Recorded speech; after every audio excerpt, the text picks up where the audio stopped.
MTB와 로드 자전거 중에 뭘 탈까 고민하는 분 있으시죠? 나한테 맞는 자전거는 어떤 걸까요?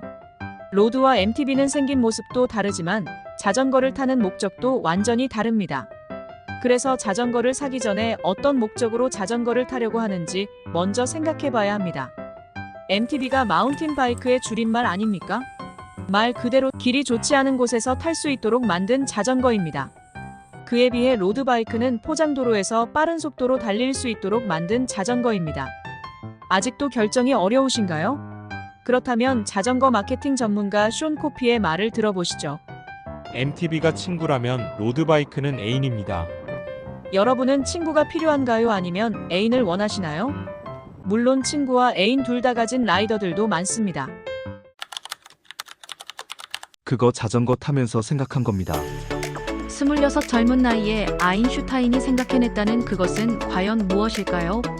바로 그 유명한 상대성 이론입니다.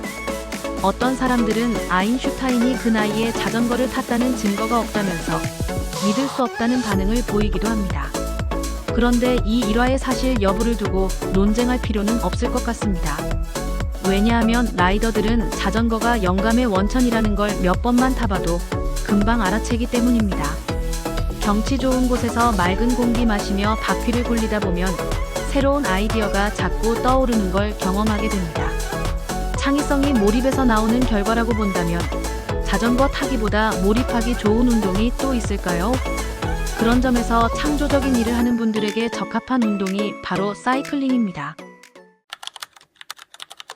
1963년 11월 22일 낮 12시 30분 미국 텍사스주 댈러스에서 세 발의 총성이 울렸습니다. 그중 세 번째 총알이 케네디 대통령의 머리에 명중했고 결국 그는 사망했습니다. 당시 그의 나이 47. 잘생긴 외모와 뛰어난 언변으로 대중의 사랑을 한몸에 받은 그였기에 젊은 대통령의 죽음을 안타깝게 여기는 사람들이 많았습니다. 국가가 당신에게 뭘 해줄지 묻지 말고 여러분이 국가를 위해 뭘 할 수 있는지 물으라고 당당하게 요구했던 케네디, 그가 세상을 떠난 지 60여 년이 흘렀습니다. 최근 사고 현장에 있었던 경호원이 회고록을 써서 케네디를 기억 속에서 불러내고 있습니다. 오늘은 케네디가 말했다고 알려진 자전거 명언 하나를 소개합니다. 자전거 라이딩의 단순한 즐거움에 비길 만한 것은 아무것도 없습니다. 남아공의 넬슨 만델라 전 대통령과 데즈먼드 투투 주교 두 분 모두 인종차별이 낳은 갈등을 화해와 용서로 승화시킨 분들입니다. 한 번은 만델라 대통령이 투투 주교를 이렇게 평가했다고 합니다. 유머가 거의 없는 사람이다. 목소리는 언제나 조용하면서도 또렷하다. 만델라가 왜 투투를 유머가 없는 사람으로 평가했는지 알 수 없지만 투투가 했다는 이 말을 들으면 자신의 생각을 바꿀지도 모르겠습니다. 투투는 자전거의 미덕을 찬양하면서 이런 말을 했습니다. 물고기 한 마리를 잡아주면 하루의 양식이 되지만 낚시하는 법을 가르쳐주면 평생의 양식이 된다. 그런데 자전거를 배우고 나면 낚시가 지루하고 멍청한 짓이라는 걸 알게 된다. 탈무드에 나오는 유태인 속담을 살짝 비튼 건데요. 이 정도면 투투의 유머가 수준급이네요. 영국 BBC는 다큐멘터리를 잘 만드는 방송사로 유명합니다. BBC 다큐멘터리를 대표하는 인물이 바로 데이비드 애튼버러입니다. 그는 살아있는 지구, 지구상의 생명체들, 아름다운 바다 등 많은 작품을 통해 자연의 신비와 환경 보호의 중요성을 일깨워 주었습니다. 그는 저속 촬영, 적외선 촬영, 슈퍼 슬로모션 같은 첨단 기법을 통해 다큐멘터리도 재밌을 수 있다는 감동을 선사했습니다. 데이비드 애튼버러 우리의 지구를 위하여를 보면 애튼버러가 어린 시절 화석을 수집하며 자연에 대한 호기심을 키워가는 장면이 나오는데요. 채석장에 자전거를 타고 가는 모습이 특히 눈길을 끌었습니다. 애튼버러는 어릴 때부터 늘 자전거와 함께했습니다. 그가 한때 이런 말을 한 적이 있습니다. 나는 안장에 오를 수 있는 한 자전거를 포기하지 않을 겁니다. 1926년생으로 100세를 눈앞에 둔 애튼버러가 페달을 밟는 모습을 상상해 봅니다. 톰 소여의 모험, 왕자와 거지로 잘 알려진 미국 작가 마크 트웨인은 자전거 타는 걸 좋아했습니다. 당시에는 앞바퀴가 크고 뒷바퀴는 작은 오디너리라는 자전거가 유행이었는데요. 앞바퀴가 너무 커서 하이휠러로도 불렸습니다. 요즘 로드바이크보다 2배나 큰 자전거도 있었습니다. 앞바퀴가 크다 보니 안장이 높아서 타고 내릴 때 위험할 뿐만 아니라 사고가 나면 크게 다치는 경우가 많았습니다. 그래서 자전거 타기를 가르치는 학원들이 성행했는데요. 마크 트웨인도 개인 지도를 받았습니다. 그때 그가 쓴 자전거 길들이기라는 에세이에 이런 문장이 있습니다. 자전거를 사라. 살아있는 한 후회는 없다. 이 말에는 자전거가 무척 재밌지만 죽음에 이르게 하는 치명적인 무기가 될 수 있다는 의미도 담겨 있습니다. 19세기 말 영국의 한 의사가 취미로 소설을 썼는데 대박이 터졌습니다. 그래서 그는 의사를 그만두고 소설만 썼습니다. 그 유명한 셜록 홈즈를 탄생시킨 아서 코난 도일의 얘기입니다. 창작의 고통이 짓누를 때 그는 자전거를 탔던 게 분명합니다.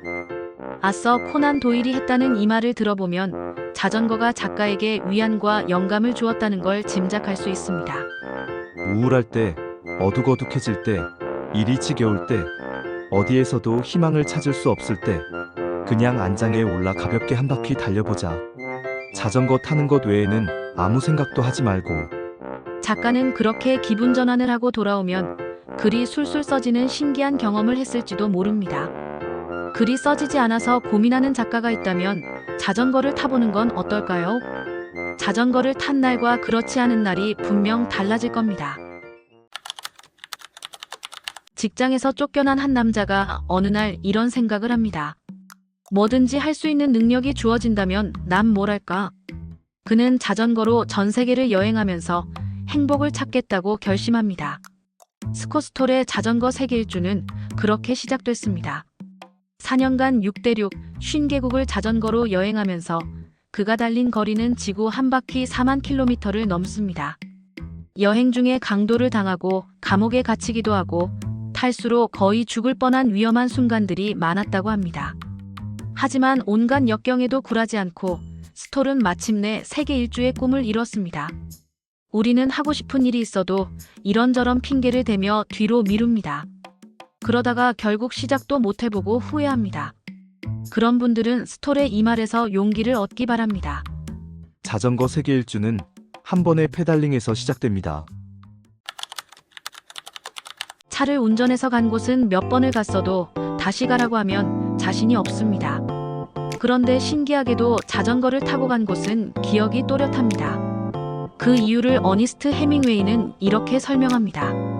자전거를 타면 마을의 생김새를 가장 잘 알 수 있습니다. 땀 흘리며 산을 오르고 굽은 내리막길을 내려가야 하기 때문입니다. 해밍웨이는 차를 타고 가면 높은 산이 인상적일 순 있어도 동네 모습은 정확히 기억나지 않는다고 합니다. 반면 자전거를 타면 실제 모습 그대로 잘 기억할 수 있다고 하는데요. 그 이유가 뭘까요? 시트에 앉아서 편하게 하는 운전과 힘들게 산을 오르는 라이딩의 차이 때문이 아닐까요? 그런데 해밍웨이가 살았던 시대에는 자전거가 꽤 무거웠을 텐데 그런 자전거로 높은 산을 오른 걸 보면 해밍웨이도 라이딩을 무척 좋아했던 것 같습니다. 생일이나 특별한 날에 아이들이 받고 싶은 선물 목록에서 빠지지 않는 게 자전거입니다. 친구들이 자전거를 타고 나타났을 때 그렇게 부러울 수가 없었습니다. 위험해서 아직 사줄 수 없다는 부모님은 왜 그렇게 야속하게 느껴지던지요. 비틀즈의 존 레논 역시 어렸을 때 자전거가 무척 가지고 싶었습니다. 마침내 자전거 선물을 받았을 때 레논은 그날의 벅찬 감동을 잊을 수 없었다고 합니다. 그는 이렇게 말했습니다. 나만의 자전거를 갖는 게 어렸을 때 꿈이었죠.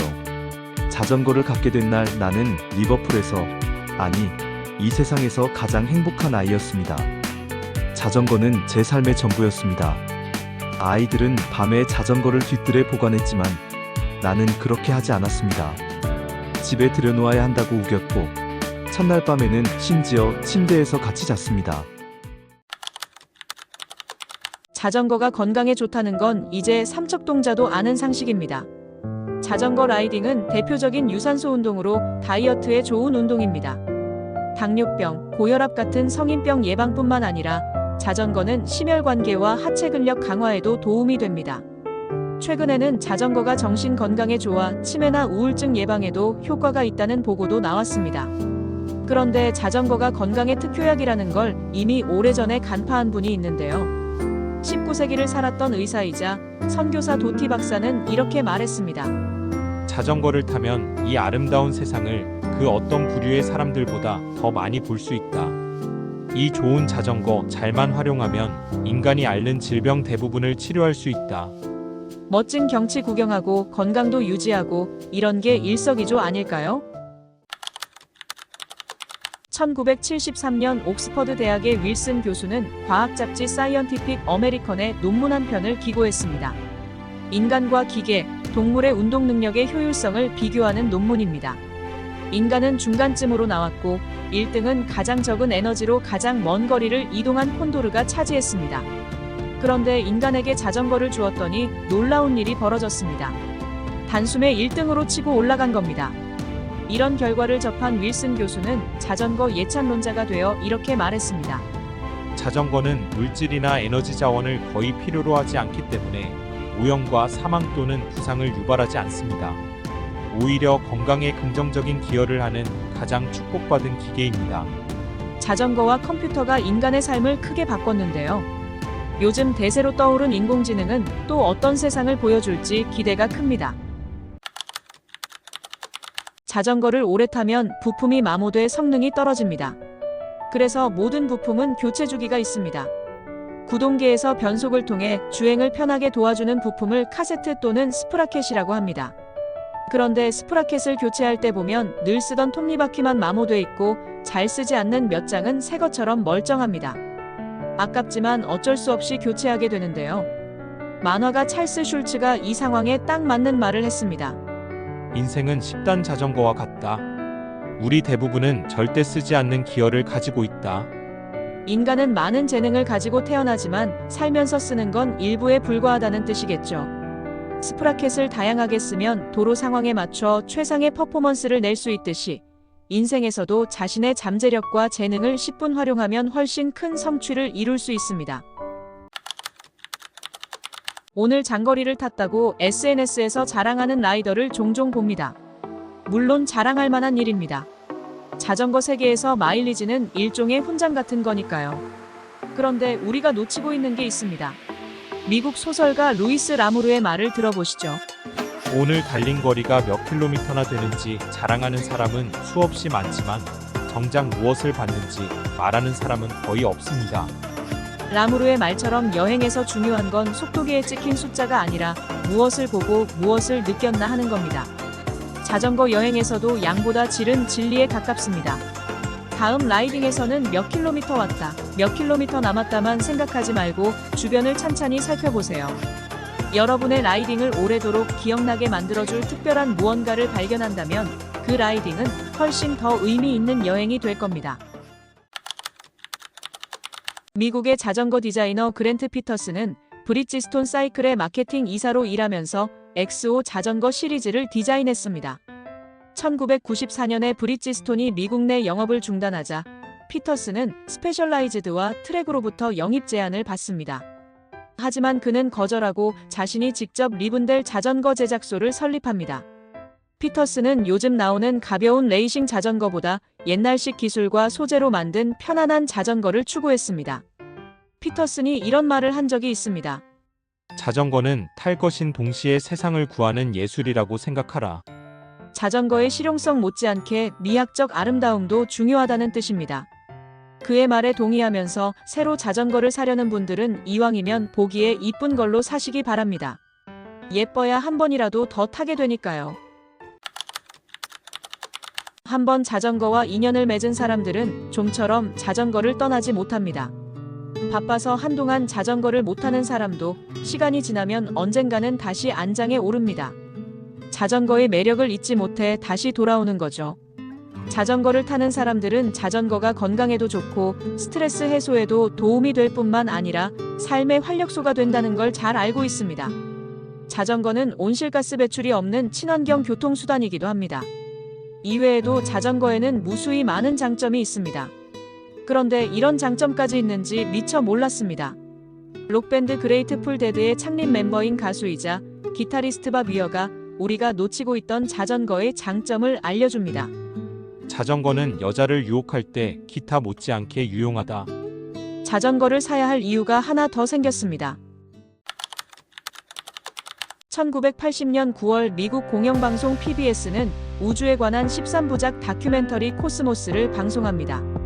이 프로그램에서 천문학자 칼 세이건이 상상의 우주선을 타고 나와 우주의 기원과 지구의 탄생에 대해 친절하게 설명합니다. 코스모스는 전 세계에서 5억 명이 시청할 정도로 과학의 대중화에 크게 기여한 프로그램입니다. 텔레비전 방송 후 같은 제목의 책으로도 출간된 코스모스는 우리나라에서도 스테디셀러로 사랑받고 있습니다. 책과 다큐멘터리를 통해 멀게만 느껴졌던 우주를 가깝게 경험할 수 있게 해준 칼 세이건이 이런 말을 남겼습니다. 별자리의 이름이 20세기에 지어졌다면 우리가 보는 별자리에 자전거 자리가 있을 것입니다. 세이건이 생전에 별자리를 발견했다면 아마 자전거 자리라고 이름 짓지 않았을까 생각해봅니다.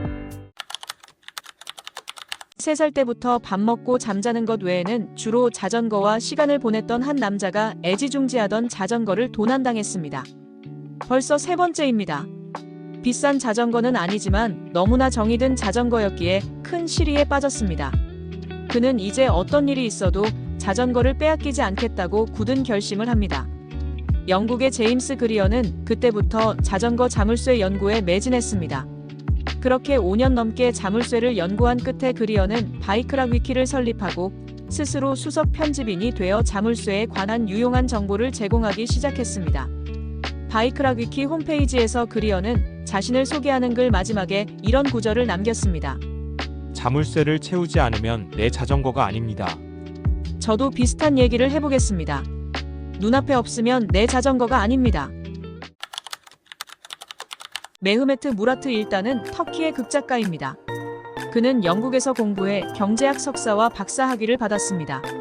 하지만 그는 글쓰기를 더 좋아해 경제 쪽 일을 그만두고 작가로 전향했습니다. 무라트 일단은 작가적 기질을 발휘해 짧은 명언을 많이 남겼는데 그중 이런 말이 있습니다. 민주사회에서 사람들은 자신과 비슷한 사람에게 늘 투표한다. 돼지는 돼지에게, 까마귀는 까마귀에게, 바보는 바보에게, 현명한 사람은 현명한 사람에게. 내가 현명한지 바보인지는 내가 투표한 사람을 보면 알 수 있겠네요. 여러분은 무라트 일단의 말에 동의하십니까? 동의하지 않는 분들도 그가 자전거에 대해 한 이 말에는 아마 공감하지 않을까 싶습니다. 어린 시절이 그리울 때마다 자전거를 타보세요. 자전거는 여러분을 동심의 세계로 빠르게 데려다 줄 겁니다. 세상에 자전거보다 좋은 스승은 없습니다. 사이클리스트 톰 데이비스는 그 이유를 이렇게 설명합니다. 자전거가 정말 특별한 점은 다른 사람으로부터 단순히 답을 구하는 것이 아니라 당신의 깊은 내면에서 스스로 답을 찾도록 격려한다는 것입니다. 이 점에서 자전거는 위대한 스승을 닮았습니다. 자전거로 자아를 찾는 모험을 시작했을 때 나는 제대로 된 음식을 먹어야 한다는 설교를 들을 필요가 없었습니다. 그렇게 해야만 한다는 걸 직감적으로 알았습니다. 그렇게 하지 않았다면 다리가 페달링을 할 수 없었을 겁니다. 나는 검게 변한 폐를 보여주는 다양한 슬라이드로 흡연의 위험을 설명하는 지루하고 끔찍한 강의를 듣거나 신경 쓴 적이 없습니다. 하지만 자전거를 탄 지 얼마 되지 않아 금연의 필요성을 깨달았습니다. 내가 왜 우울한지에 대해 비싼 돈 들여 정신과 의사의 진단도 들을 필요가 없었습니다. 땀 흘리며 자전거를 타면 난 더 이상 우울하지 않았기 때문입니다. 이왕이면 빠르게 달리고 싶은 건 라이더라면 누구나 갖는 바람입니다. 그렇다면 자전거의 속도에 영향을 주는 요인에는 어떤 게 있을까요? 자전거의 무게, 라이더의 체중, 바퀴의 소재와 형태 등 다양한 변수가 있습니다. 그런데 가장 큰 영향을 주는 건 아무래도 바람이 아닐까 싶습니다. 뒤에서 강한 바람이 불면 별로 힘들이지 않고도 자전거의 속도가 금방 올라갑니다. 반대로 앞에서 맞바람, 즉 역풍이 불면 아무리 페달을 힘주어 밟아도 속도가 뚝 떨어집니다. 그런데 내가 자전거를 타는 날에는 왜 순풍보다 역풍이 더 많이 부는 걸까요? 자전거를 사랑한 남자라는 책을 쓴 작가 다니엘 버만도 저와 같은 생각이었나 봅니다. 그는 이렇게 말했습니다. 바람이 내 편이었던 적은 한 번도 없습니다. 역풍이 불지 않는 날은 엄청 운이 좋은 날입니다. 여행은 자전거로 해야 제맛입니다. 교통공학자 존 포레스터의 말을 들어보시죠. 사람의 자연스러운 걷기는 한쪽 발을 다른 쪽 발 앞에 놓는 것입니다. 자전거는 이러한 걷기를 신나게 만들어 우리의 본성을 유혹합니다. 자전거는 3m 보폭으로 분당 160보를 걸을 수 있게 해줍니다. 자전거를 타면 1시간에 6에서 8km 정도가 아니라 30km를 갈 수 있습니다. 물론 속도가 전부는 아닙니다. 빠르기로 보자면 자동차는 더 빠르고 제트기는 그보다 더 빠릅니다. 하지만 비행기 여행은 답답할 정도로 지루합니다. 자동차는 그나마 여행을 하고 있다는 시각적 환상을 줍니다. 반면 자전거에서는 모든 게 가능합니다. 자전거 여행에서는 마음이 길을 선택해 안내해 주었고, 눈이 그 과정을 지켜보았고, 근육이 여행을 느꼈고, 호흡기와 순환계, 소화기관이 그 어느 때보다 각자 본연의 기능을 훌륭히 수행했으며, 신체의 모든 부분이 당신이 무사히 여행을 마치고 도착했음을 알기 때문에 당신은 완전한 만족감을 갖게 됩니다. 어릴 때 자전거를 배운 사람은 오랜 시간이 흘러도 다시 탈 수 있습니다. 10년 만에 타는데도 신기하게 어제 타고 오늘 다시 타는 것처럼 아무런 문제가 없습니다. 자전거를 머리가 아니라 몸으로 배워서 그런 게 아닐까 싶습니다. 이처럼 한번 배워놓으면 평생 써먹을 수 있는 게 자전거 말고 또 뭐가 있을까요? 타이핑이 그렇다고 합니다. 자기 개발과 동기부여에 관한 책을 80권 넘게 쓴 브라이언 트레이시는 커뮤니케이션 기술의 중요성을 강조하면서 이렇게 말했습니다. 커뮤니케이션은 자전거 타기나 타이핑 같은 것이다. 한번 제대로 배워놓으면 삶의 질이 빠르게 좋아진다. 자전거와 커뮤니케이션, 풍요로운 삶을 위해 꼭 필요한 기술입니다. 선거운동엔 자전거가 최고입니다. 짧은 시간에 이곳저곳 다니면서 유권자를 만나려면 자전거만한 이동수단이 없습니다. 오늘은 자전거를 타고 유권자를 만나는 정치인 한 명을 소개합니다. 영국의 노동당 대표를 지낸 제레미 코빈입니다. 코빈은 런던의 달동네 이슬링턴에서 30년 넘게 국회의원을 했는데 그 지역에서는 자전거 타는 정치인으로 알려져 있습니다.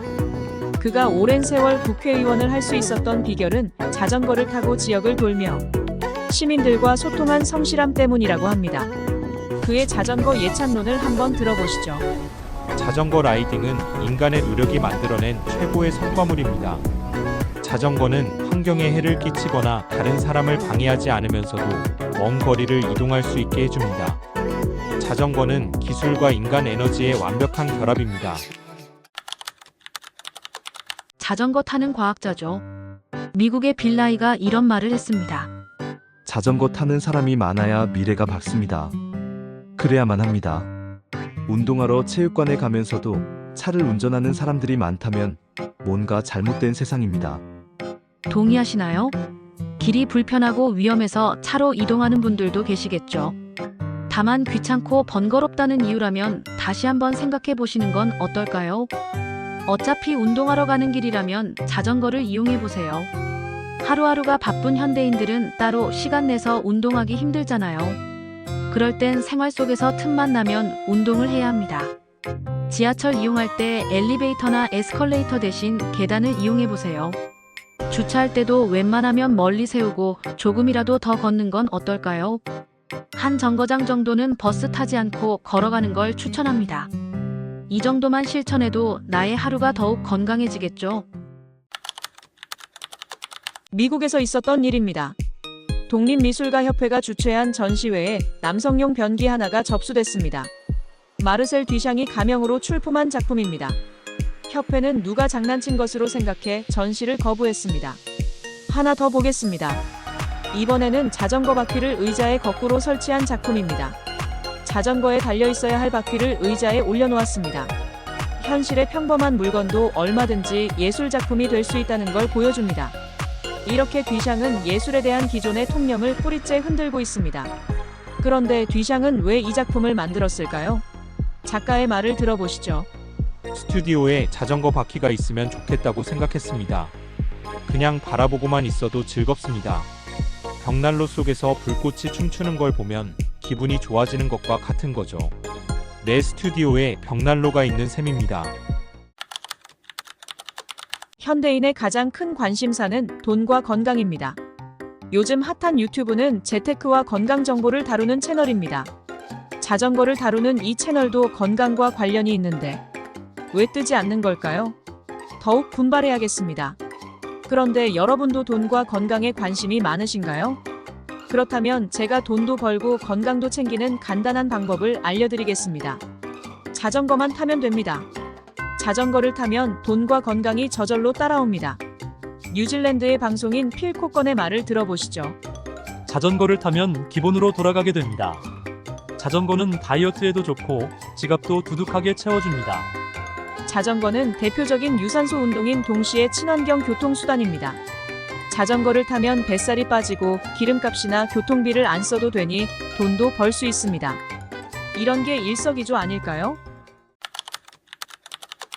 여행을 가면 한 곳에 오래 머물면서 여행지 분위기에 천천히 젖어드는 사람이 있는가 하면 여기저기 많은 곳을 둘러보며 새로움을 추구하는 사람도 있습니다. 여러분은 어느 쪽입니까? 운동이나 취미도 그렇습니다. 요가나 명상을 좋아하는 사람도 있고 운동량이 많은 종목을 선호하는 사람도 있죠. 마운틴 바이킹의 저자 케이스 밀즈는 이렇게 말했습니다. 자전거를 타고 빠르게 지나가는 풍경을 보는 게 즐거운 사람도 있고 그렇지 않은 사람도 있습니다. 만약 그런 게 좋다면 자전거 라이딩은 탁월한 선택입니다. 땀 흘리며 하는 운동을 좋아하면서도 아름다운 경치까지 즐기려는 사람에게는 자전거만 한 게 없다는 얘기로 들립니다. 물론 저도 그런 부류의 사람입니다. 인생은 자전거 타기와 같다. 균형을 유지하려면 끊임없이 움직여야 한다. 아인슈타인의 말입니다. 인생이든 자전거든 균형을 잃으면 넘어진다는 뜻으로 자전거를 타지 않는 사람들도 공감하는 명언입니다. 인생을 자전거에 비유한 명언을 하나 더 소개합니다. 인생 여정은 자전거 타기와 같습니다. 우리는 그가 자전거에 올라 움직이기 시작했다는 걸 알고 있습니다. 언젠가는 멈추고 내려오리라는 것도 압니다. 움직임이 멈췄는데도 내려오지 않으면 쓰러진다는 것도 알고 있습니다. 노벨 문학상을 수상한 영국의 윌리엄 골딩의 말입니다. 산을 오를 때보다 내려올 때가 더 위험하다고 합니다. 인생에서도 내려와야 할 때를 잘 알아야 합니다. 때를 놓치면 끌려 내려오는 수도 있습니다. 자전거든 인생이든 내려와야 할 때 내려오지 않으면 쓰러집니다. 새로운 아이디어가 떠오르지 않을 때 뭘 하면 좋을까요? 산책을 추천하는 분들이 많은데요. 산책 못지않게 좋은 대안이 자전거 라이딩입니다. 눈은 먼 곳의 풍경을 바라보며 페달을 밟는 동작을 반복하다 보면 평소에 잘 생각하지 못했던 아이디어들이 불쑥불쑥 튀어나오는 경험을 하게 됩니다. 미국 작가 크리스토퍼 몰리도 비슷한 경험을 했는지 이런 말을 했습니다. 소설가와 시인은 늘 자전거를 타야 한다. 미국 땅에서 자전거가 사라지면 문학의 섬세함도 떨어질 것이다. 이를 증명할 수 있다면 참 좋을 텐데. 차를 타면 그저 실려갈 뿐이지만 자전거에선 당신이 움직여간다. 차에서는 절대 떠오르지 않는 아이디어가 신기하게도 자전거에서는 가능합니다. 창의적 아이디어가 절실한 분이라면 자전거 안장에 올라보시면 어떨까요? 이긴 자는 말이 없는데 패자는 늘 말이 많습니다. 어제 잠을 못 자서 시험을 망쳤거나 햇빛에 눈이 부셔서 공을 놓쳤다거나 파트너가 못해서 게임을 졌다거나 변명거리가 차고도 넘칩니다. 하지만 승자는 열심히 훈련한 보람이 있었고 운도 따라줬다고 겸손하게 말합니다. 자전거도 마찬가지입니다. 추워서 못하고 비가 와서 못하고 어제 술 먹어서 못하고 이번 주말엔 결혼식이 있어서 못하고 자전거를 못 타는 이유가 수십 가지는 됩니다. 그렇다면 언제 자전거를 타나요? 다른 나라 라이더들도 다르지 않은지 다니엘 솔로머티는 이렇게 말했습니다. 탈 거니 숨을 거니? 영어로는 이렇습니다. Are you riding or are you hiding? 라이딩과 하이딩이 발음이 비슷해서 라임이 잘 맞아떨어집니다. 여러분은 라이딩입니까? 아니면 하이딩입니까? 의사들이 가장 싫어하는 채소가 뭔지 아십니까? 정답은 토마토입니다. 토마토가 빨갛게 익어갈수록 의사들의 얼굴은 파랗게 질려간다는 서양 속담이 있습니다. 그만큼 토마토가 우리 몸에 좋아서 병원 갈 일이 없다는 얘기인데요. 토마토가 그렇게 좋다면 이제부터라도 자주 먹어야겠습니다. 이번에는 정신 건강에 좋은 것도 한 가지 알려드리겠습니다. 캐나다 출신 미국 배우 댄 에크로이드의 말을 들어보시죠. 자전거가 있다면 심리치료사가 필요 없습니다. 야외에서 햇빛을 받으며 자전거를 타면 엔돌핀 분비가 활성화됩니다. 기분이 좋아지고 행복감이 높아지죠. 자전거 라이딩은 자존감을 높여주기 때문에 우울증 예방에도 도움이 됩니다.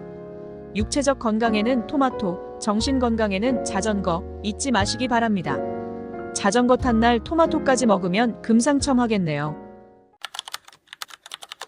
이 자전거 얼마예요? 자전거 타면서 가장 많이 받는 질문입니다. 100만 원 조금 넘는다고 말하면 실망하는 빛이 역력합니다. 워낙 비싼 자전거가 많아서 100만 원짜리는 눈에 들어오지도 않는 모양입니다.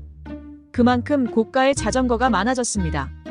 그런가 하면 아내 몰래 모은 비상금으로 자전거를 산 남편들은 아내에게 자전거 가격을 줄여서 말하기도 합니다. 가정의 평화를 위해서겠죠. 그래서 자기가 죽으면 아내가 헐값에 자전거를 팔까봐 걱정이라는 우스갯소리도 있습니다. 자전거 가격 이야기가 나왔으니 제레미 디킨스의 유머 하나 소개합니다. 방금 내 차값을 3배로 높였어요. 그는 대체 어떤 방법을 썼을까요? 계속 들어보시죠. 그냥 자전거를 트렁크에 넣었죠. 자전거 값이 차값의 2배라니 그 자전거 저도 한번 보고 싶네요. 자전거를 한 단어로 정의하라면 어떤 단어가 떠오르시나요? 스코틀랜드 출신의 뮤지션 데이비드 바이런은 자유라고 말합니다. 그의 말을 들어보시죠. 자전거에 부여된 덕목은 자유다. 라이더는 스스로 동력을 만들어내고 정확히 어디로 가고 싶은지 자신이 결정할 수 있다. 왼쪽에 눈길을 끄는 것이 있으면 그쪽으로 방향을 정하면 되는데 이게 차에서는 쉽지 않다. 그렇다고 걷기에는 너무 멀다. 자전거는 언제 출발할지, 어디로 갈지, 언제 멈출지 모든 결정을 라이더 스스로 할 수 있습니다. 자동차도 가능하다고요? 차는 도로에 멈춰 서 있을 수 없습니다. 교통 흐름에 따라 떠밀려 가야 합니다. 자전거만이 자유로운 이동이 가능합니다. 자전거의 자유는 도시의 골목이나 풍경 좋은 시골을 여유롭게 탐험하고 발견하는 즐거움을 줍니다. 땀은 지방의 눈물이다. 비만에 대해 폴 비버스가 한 말입니다. 지방 덩어리인 뱃살이 땀으로 다 배출되어야 살을 뺄 수 있다는 말로 들립니다. 그런데 이 말은 사실일까요? 살이 빠지는 과정을 한번 보겠습니다. 우리가 숨을 내쉴 때 지방이 이산화탄소와 물로 바뀝니다. 이때 물은 오줌과 땀으로 배출됩니다. 따라서 땀은 지방의 눈물이라는 말이 틀린 말은 아닙니다. 그런데 땀으로 나오는 지방이 생각보다 적습니다. 우리가 태우는 지방의 대부분은 땀이 아니라 호흡을 통해 이산화탄소로 배출됩니다. 그렇다면 숨쉬기 운동만 열심히 하면 살이 빠질까요? 그렇지 않습니다. 그냥 호흡이 아니라 운동으로 숨이 가빠질 때 지방이 많이 탑니다. 이게 핵심입니다. 살 빼는데 자전거가 특효약이라는 말이 괜히 나온 게 아닙니다. 소중한 물건을 잃어버려서 크게 실망한 적이 있으신가요? 저한테는 자전거가 그랬습니다. 지금 그런 일을 당했다면 그러려니 했을 텐데 어린 나이엔 하늘이 무너지는 것처럼 슬펐습니다. 자전거와 함께한 추억이 많아서겠죠. 자전거를 잃어버리고 나니 학교 가기도 힘들고 친구와 놀러도 못 가고 이래저래 속상하는 일이 많았습니다. 그런데 저만 자전거를 잃어버린 게 아닌 모양입니다. 미국의 래퍼이자 텔레비전 프로듀서 커티스 잭슨은 이렇게 말했습니다. 그 나이에선 잠에서 깨어나 잘 모셔둔 곳에 자전거가 없다는 사실을 확인하는 게 세상에서 가장 끔찍한 일입니다. 어젯밤 잘 세워둔 자전거가 아침에 사라졌으니 얼마나 황당하겠습니까? 저는 자전거를 집안에 들여놓아야 맘 편히 잠잘 수 있습니다. 내 눈앞에 없으면 내 자전거가 아닙니다. 자전거를 타고 힘들게 고갯길을 오를 때마다 다짐합니다. 이놈의 살을 기필코 빼고 말 거야. 그런데 살 빼는 게 그리 쉽나요? 하루 종일 자전거를 타면 몸무게가 약간 빠지지만 그 기쁨은 얼마 못 갑니다. 자전거를 타고 나면 배가 고파 평소보다 많이 먹어서 오히려 살이 더 찝니다. 그럴 때 우리는 자전거를 째려보죠. 프레임을 카본으로 바꾸고 부품도 가벼운 걸로 교체하면 어필이 쉬워지겠지. 그 생각에 돈을 쏟아붓습니다. 개미지옥에 빠지는 거죠. 하지만 자전거로 줄일 수 있는 무게는 기껏해야 1-2kg 정도에 불과합니다. 하지만 체중은 5kg, 사람에 따라서는 10kg도 뺄 수 있습니다. 비교가 안 되죠. 제임스 폴리는 이렇게 말했습니다. 자전거 경량화보다 체중 감량을 먼저 생각하라. 가난한 목수의 아들로 태어나 조선소에 취직한 남자가 있습니다. 그는 노동운동에 뛰어들었다가 나중에 정치인으로 변신해 대통령에 오르고 노벨 평화상까지 받았습니다. 우리나라에도 온 적이 있는 폴란드의 레흐 바웬사가 그 주인공입니다.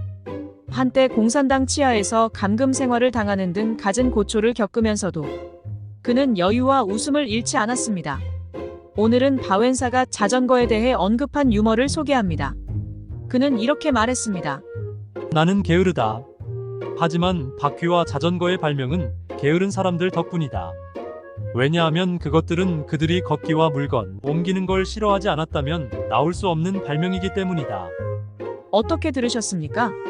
바웬사가 옳다면 발명의 어머니는 필요가 아니라 게으름이네요. 지금까지 산 물건 중에 정말 사길 잘했다고 생각하는 게 있으신가요?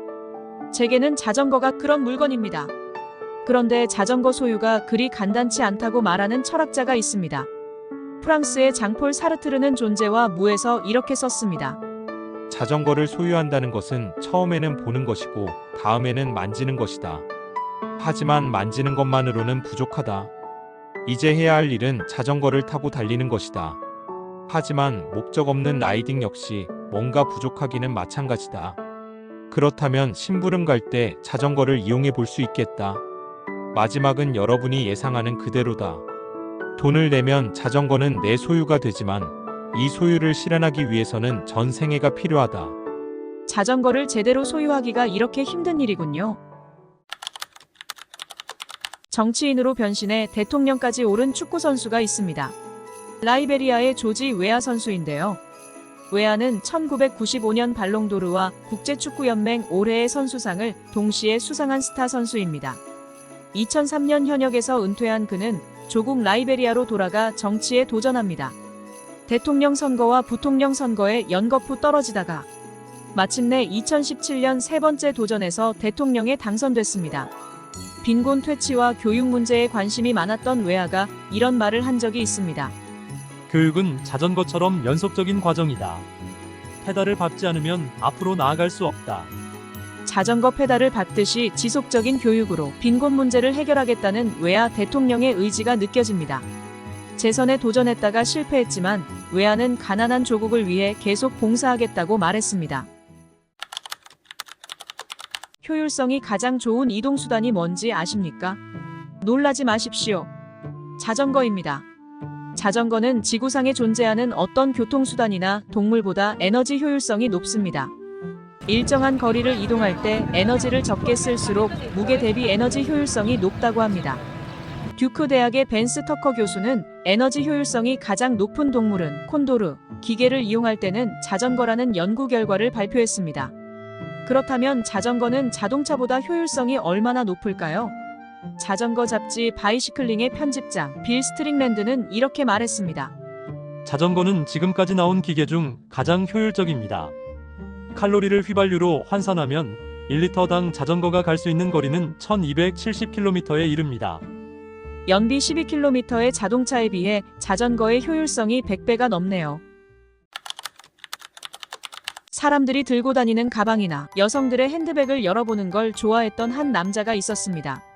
물론 허락을 받았겠죠. 얀 칩체이스는 신흥시장의 소비자를 연구하는 컨설턴트입니다. 그는 소비자 행동 연구는 사람들이 뭘 가지고 다니는지 알아내는 것에서 시작해야 한다고 주장합니다. 칩체이스가 노키아에서 일할 때 1년에 15개국을 방문해서 각국의 소비 행태를 조사한 적이 있었습니다. 어떻게 하면 짧은 시간에 많은 사람을 만날 수 있을까? 고민하던 그는 자전거에서 그 방법을 찾았습니다. 칩체이스의 말을 들어보시죠. 나는 자전거를 사는 게 사람들과 계속 만날 수 있는 좋은 방법이라는 걸 알았습니다. 칩체이스에게 자전거는 그 어떤 교통수단보다 더 쉽고 편하게 사람을 만날 수 있게 해준 훌륭한 조수였습니다. 한국인들이 좋아하는 자전거 의류 중에 라파가 있습니다. 라파는 2004년에 출범한 회사로 비교적 짧은 시간에 최정상 브랜드로 성장했습니다. 그 배경에는 특유의 미학과 더불어 창업자 사이먼 모트램이 있습니다. 그는 창립 첫 해 파우스트 코피를 비롯해 6명의 자전거 영웅을 소개하는 쇼케이스를 열었는데 그때의 주제가 고통의 왕이었습니다. 모트램은 사이클링의 핵심을 고통으로 봤습니다. 그의 말을 들어보시죠. 내가 도로 사이클링을 열정적으로 좋아하는 이유는 고통 때문입니다. 그것은 매우 진실하고 정직한 스포츠입니다. 사이클링은 노력한 만큼 결실을 얻는다는 생각에 근거하고 있습니다. 우리가 하는 모든 일의 중심에는 언제나 고통이 있습니다. 고통을 이겨내고 목표를 달성하는 것이 바로 모트램의 경영 철학이 아닐까요? 자전거 출퇴근을 생각했다가도 혹시 모를 사고 때문에 망설이는 분들이 많습니다. 물론 사고는 언제든지 일어날 수 있고 도시는 농촌보다 사고율이 높습니다. 하지만 과속만 하지 않는다면 사고가 난다 해도 치명상을 입을 확률은 많이 줄어듭니다. 자출을 고민하셨던 분들이라면 도전해봐도 좋지 않을까요? 자전거 역사가 오래된 영국에서도 출퇴근이나 가까운 거리를 이동할 때 자전거를 교통수단으로 삼는 사람들이 많습니다. 그중 한 명이 셜록 홈즈, 알라딘, 젠틀맨을 제작한 영화감독 가이 리치입니다. 마돈나의 남편이기도 했던 리치가 이런 말을 했습니다. 나는 자전거를 타면서 살아갑니다. 센트럴 런던에 살고 있는데 이동의 약 90%를 자전거로 하고 있습니다. 나는 자전거를 사랑합니다. 자전거를 보면 그 사람을 알 수 있다. 동의하시나요? 오늘날 자전거는 이동의 수단에 그치지 않고 라이더의 취향과 라이프 스타일까지 읽을 수 있습니다. 다만 지나칠 경우 자전거가 고가의 취미가 되어 진입 장벽이 높아질 수 있습니다.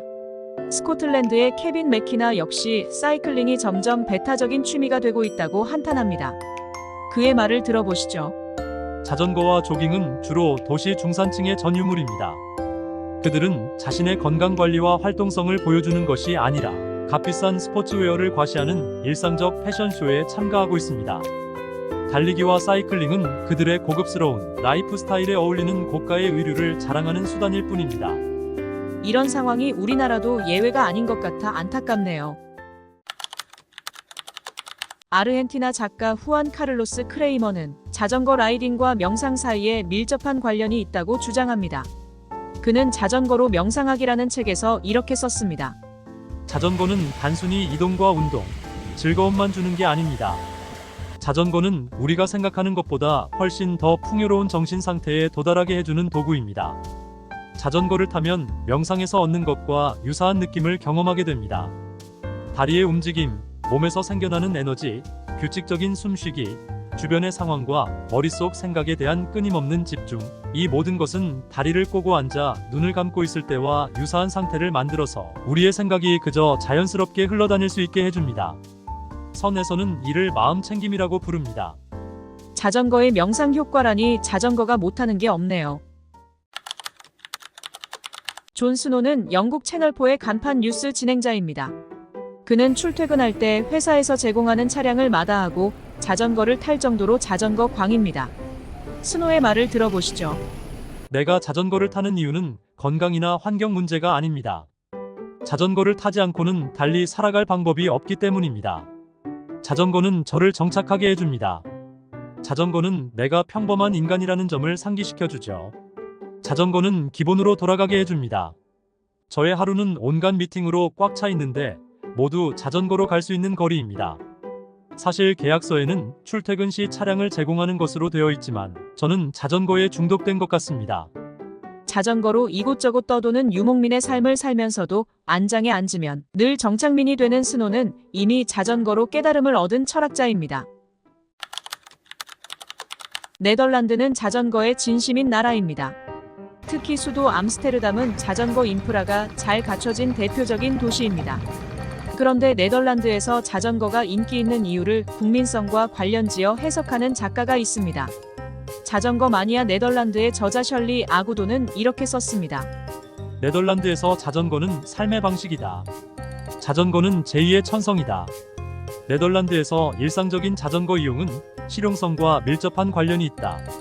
전통적인 칼뱅주의의 나라 네덜란드에서 자전거는 삶의 초석이다. 네덜란드는 이 세상에서 사람보다 자전거가 더 많은 유일한 나라다. 인구 1650만 명의 나라에 약 1800만 대의 자전거가 있다. 암스테르담에만 약 55만 대의 자전거가 있는데 비해 자동차의 수는 21만 5천 대에 불과하다. 20살이 된 기념으로 장거리에 도전한 두 청년이 있습니다. 호주의 팀 코프와 크리스 헤덜리는 리컨번트 자전거로 1년 2개월 동안 러시아에서 중국까지 10,000km를 달렸습니다. 그들은 시베리아 초원과 몽골 고비 사막의 폭설과 찌는 듯한 더위, 배고픔을 이겨내면서 마침내 길고 힘든 여행을 마무리했습니다. 헤덜리는 여행을 마치고 코프와 함께 쓴 오프 더 레일에서 이렇게 썼습니다. 자전거의 미덕 중 하나는 길게 뻗은 텅 빈 도로에서 혼자 페달을 밟을 때 누구의 방해도 받지 않고 생각의 흐름을 오래 유지할 수 있다는 겁니다. 칠흑처럼 어두운 밤 한 줄기 불빛을 바라보며 의식의 흐름에 따라 페달을 밟아 길을 열어나갈 때 라이더는 무아지경의 황홀경에 빠져듭니다. 이 맛에 자전거 타는 거 아니겠습니까? 초보 때 클릿을 제때 빼지 못해 자전거를 안고 넘어진 적이 있으시죠? 아픈 건 둘째고 창피해서 쥐구멍이라도 들어가고 싶진 않으셨나요? 프로스트바이크의 저자 톰 바비는 낙차 상황을 이렇게 썼습니다. 부상의 순서를 보면 먼저 엉덩방아를 찍고 이어서 어깨를 다치게 된다. 자존심은 그 다음이다.